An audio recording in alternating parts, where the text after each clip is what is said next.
எனக்கு வந்து கேக் ஆர்டரில் ஒரு ஆர்டர் தான் இது வந்து உங்கள் கூட ஷேர் பண்ணலாம் தான் இந்த வீடியோ வந்து நான் போஸ்ட் பண்ணியிருக்கேன்.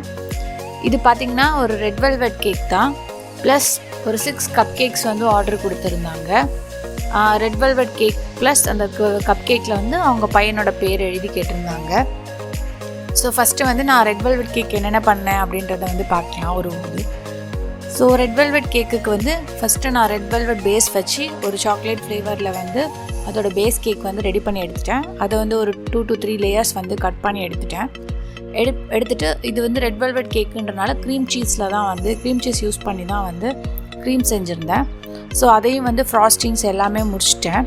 ஸோ முடிச்சு இதை ஒரு ஃப்ரிட்ஜில் வந்து ஆஸ் யூஷுவல் எப்பொழுதும் பண்ணுற மாதிரி ஒரு 1/2 hour to 1 hour வந்து ஃப்ரிட்ஜில் வச்சுருந்தேன். ஸோ ஃப்ரிட்ஜில் வச்சுருந்ததுக்கப்புறம் இதுக்கு தனியாக வந்து நான் வந்து இதுலேருந்து மீதி இருக்க பேட்டரில் வந்து ஒரு கப் கேக் மாதிரி பண்ணி எடுத்து வச்சுருந்தேன். ஸோ எதுக்கு இதை கப் கேக் மாதிரி பண்ணி வச்சுருந்தேன்னா மேலே வந்து நான் தூவி விடலாம் அப்படின்றதுக்காக. இன்னொன்று வந்து இது வந்து ஸ்கொயர் ஷேப்புன்றனால வந்து நான் கட் பண்ணி எதையும் நான் எந்த கார்னரையும் வந்து டேமேஜ் பண்ண விரும்பலை. ஸோ அதனால் அந்த டின்லேயே எனக்கு கரெக்டாக பேக் பண்ணனால வந்து நான் மாவெல்லாம் எக்ஸ்ட்ரா ஊற்றி நான் இது பண்ணல. கரெக்டாக வந்து ஃப்ளாட் ஆகுற மாதிரி தான் நான் கேக்கே செஞ்சுருந்தேன். ஸோ எனக்கு எல்லாமே சரியாக இருந்துச்சு, ஃப்ளாட்டாக இருந்துச்சு. நான் மேலே உள்ள லேயர் எதுவுமே கட் பண்ணல, எல்லாமே கரெக்டாக இருந்துச்சு. மீதி இருக்க மாவாக வந்து தான் கப் கேக் மோடில் போட்டு எடுத்து வச்சுட்டேன். ஏன்னா வந்து கிரேட்டரில் போட்டு ஸ்லைஸ் பண்ணி அது மேலே டிசைனிங் பண்ணுன்றதுக்காக. ஸோ இப்போ நம்ம கேக்கு ஃப்ராஸ்ட் பண்ணி நம்ம ஃப்ரிட்ஜில் வச்சிட்டனால அதுக்கு நடுவில் அதுக்கு மேலே நம்ம டிசைன் பண்ணுறதுக்கு வந்து நம்ம கிரேட் பண்ணி வச்சிடலான்னு சொல்லிட்டு அந்த நான் கப் கேக் மோல்டில் போட்டதை எடுத்து நான் கிரேட்டர் வச்சு நல்லா கிரேட் பண்ணி எடுத்துட்டேன்.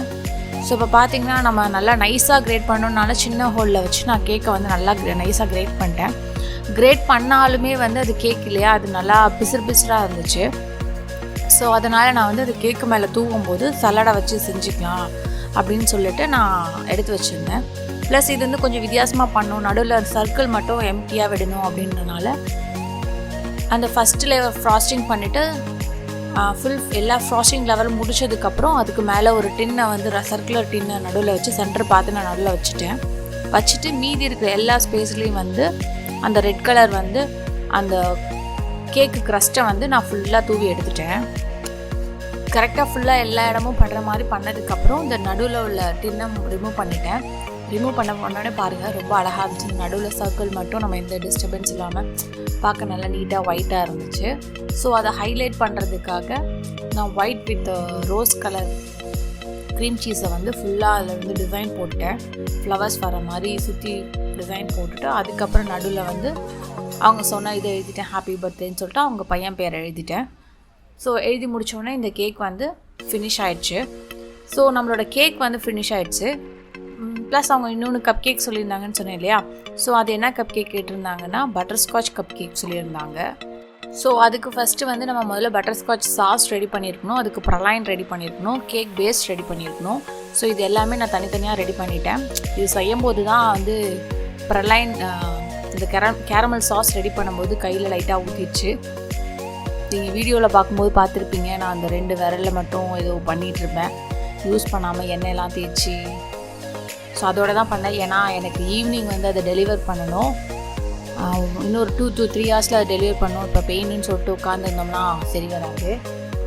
ஸோ நான் வந்து ப்ரலைனும் ரெடி பண்ணிட்டேன், கேரமல் சாஸும் அதோட ரெடி பண்ணிட்டேன். ஸோ என்ன பண்ணால் கொஞ்சம் டேஸ்டியாக இருக்கணுன்றக்கா நடுவில் உள்ள சின்ன கொஞ்சோண்டு பார்ட்ஸை மட்டும் அந்த கப் கேக்கில் உள்ள பார்ட்ஸ் வந்து கட் பண்ணி எடுத்துகிட்டு அதில் கொஞ்சோண்டு கேரமல் சாஸையும் ப்ரலைனையும் போட்டு அதுக்கு மேலே க்ரீம் வச்சு தேய்ச்சிட்டேன். அவங்க பேரை எழுத சொன்னாங்க. ஸோ அவங்க வந்து ஃப்ளவர்ஸ்லாம் போடுறதோட இந்த மாதிரி ப்ளைனாக போட்டால் நல்லாயிருக்குன்ற மாதிரி வித்தியாசமாக இருக்கும்னு தோணுச்சு. அதனால் நான் வந்து ஃப்ளவர்ஸ்லாம் போட்டேன். அதுக்கப்புறம் எனக்கு வேண்டாம் அப்படின்னு தோணுச்சு. ஸோ அதனால் ஃபுல்லாக வந்து அந்த க்ரீமை வந்து அப்படியே ரவுண்டாக தேய்ச்சி விட்டுட்டு அவங்க சொன்ன பேரை வந்து நான் எழுதிட்டேன். ஸோ இதுதான் என்னோடய பட்டர்ஸ்காட்ச் கப் கேக்கு. ஸோ ஒரு வழியாக நம்மளோட 1 kg ரெட் வெல்வெட் கேக்கும் முடிஞ்சிடுச்சு. அட் த டைம் நம்மளோட 6 பட்டர்ஸ்காட்ச் கப் கேக்கையும் வந்து நம்ம முடிச்சிட்டோம். ஸோ இதுதான் எனக்கு கிடைச்ச ஆர்டரோட final review and result. So இந்த மாதிரி உங்களுக்கு ஏதாவது கேக் ஆர்டர் வந்துருந்துச்சுன்னா என் கூட ஷேர் பண்ணுங்கள். உங்களுக்கு எப்படி இருந்துச்சு, நீங்கள் கேரமல் சாஸ் பண்ணும்போதெல்லாம் நீங்களாம் என்னென்ன பண்ணீங்க எல்லாத்தையும் கமெண்ட் செக்ஷனில் போடுங்க, நம்ம ஷேர் பண்ணிக்கலாம். Thank you, bye friends. இதே மாதிரி இன்னொரு வீடியோவில் நம்ம சந்திக்கலாம். பாய்.